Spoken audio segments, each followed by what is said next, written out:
from a topic perspective, how do you manage, or how to manage family members, that are in the business, and balance that with, the family and the non-family members that are in the business, from a leadership perspective, from, take that emotional quotient and put that in there.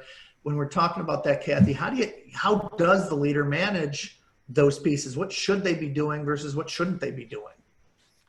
It's a complex question because the role of family member is in many ways defined by our cultural experience. The role of business professional is defined by our cultural experience. And when we're in a family business, the rules of engagement on the family side are often about sharing and fairness and sort of equity for everyone. And the rules on the business side are more along the lines of competition and meritocracy and profits. And so you've got these societal rules that are in direct conflict with each other because the family norms of behavior are different than the business norms of behavior. And so when you're engaging in these conversations, one of my favorite examples of this is setting compensation in a family business. It's unheard of outside of a family business for everyone to get paid the same.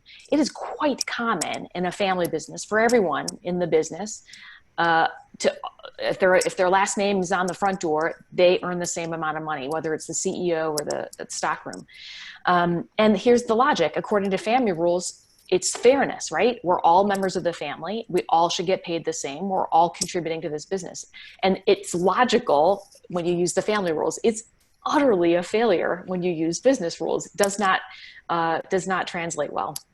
And so I think when you're in the family business domain and you're having a conversation with another family member, it can be very, very helpful to be transparent about what hat you're wearing. So if I'm wearing the mom hat, then I'm going to say, look, I'm going to be mom in this moment, and I'm going to have a conversation with you as your mother. And then when I'm back to my CEO person, I'm going to say, now I'm putting my business hat on and I'm going to be the CEO and I'm going to hold you accountable to the objectives that you agreed to in the first place. So it's being super transparent about the hat that you're wearing in the moment, so you can have that. One of my favorite expressions is that radically candid conversation. Kim Scott's book, Radical Candor, which is both caring and direct. You can have a direct and caring conversation with your family member where you're not pulling punches, you're not indirect or avoiding things, you're not uncaring and harsh. You are coming from a place of love and form of communication, especially when you're clear about which hat you're wearing. Perfect. Michael, what are your thoughts on family members, non-family members, and how balancing the balancing act? Yeah, it's a crazy hard issue. And I think, it gets back to what we talked about at the very beginning, where I think if you want to create a great company, you've got to have a great leadership team. You just can't. I don't know of any sustainably great company without a great leadership team. It doesn't work. Now you have some that maybe they had a great idea and they were, 12 people and they sold to Google for $1 billion and they didn't have a great leadership team. They just had a great idea. But a sustainably great company, you need a great leadership team. So I think as a family business, you have to decide what it is you want. And if you want a great company, then you're going to have to make some really hard decisions. And if Uncle Joe is running operations and Uncle Joe is a toxic C player who's not living the core values of the organization and not productive, then man, you got to have a difficult conversation with Uncle Joe.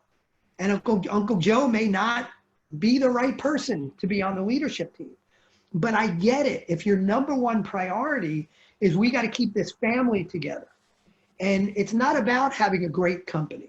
We want to keep this company going and we're okay being good, then you know what? Maybe you could postpone having that difficult conversation with Uncle Joe. But I think you got to be open and honest about what you want. And if you want a great company, it's not It's not an excuse to say, well, Uncle Joe's been there for, 30 years and I'm really uncomfortable having that conversation. He's going to retire in 15 years. So let's just hold off. If you want to be a great company, that's not an excuse. But it's okay. If you're a family business watching this, listening to this, and it's not important that you are a sustainably great company, that doesn't mean you're a bad person. That's okay. There are a lot of companies that sustain themselves and they get by and have a happy family. If that's what you want, that's okay. Just be open and honest about it and admit to it, and it'll drive the decisions you need to make or you don't need to make.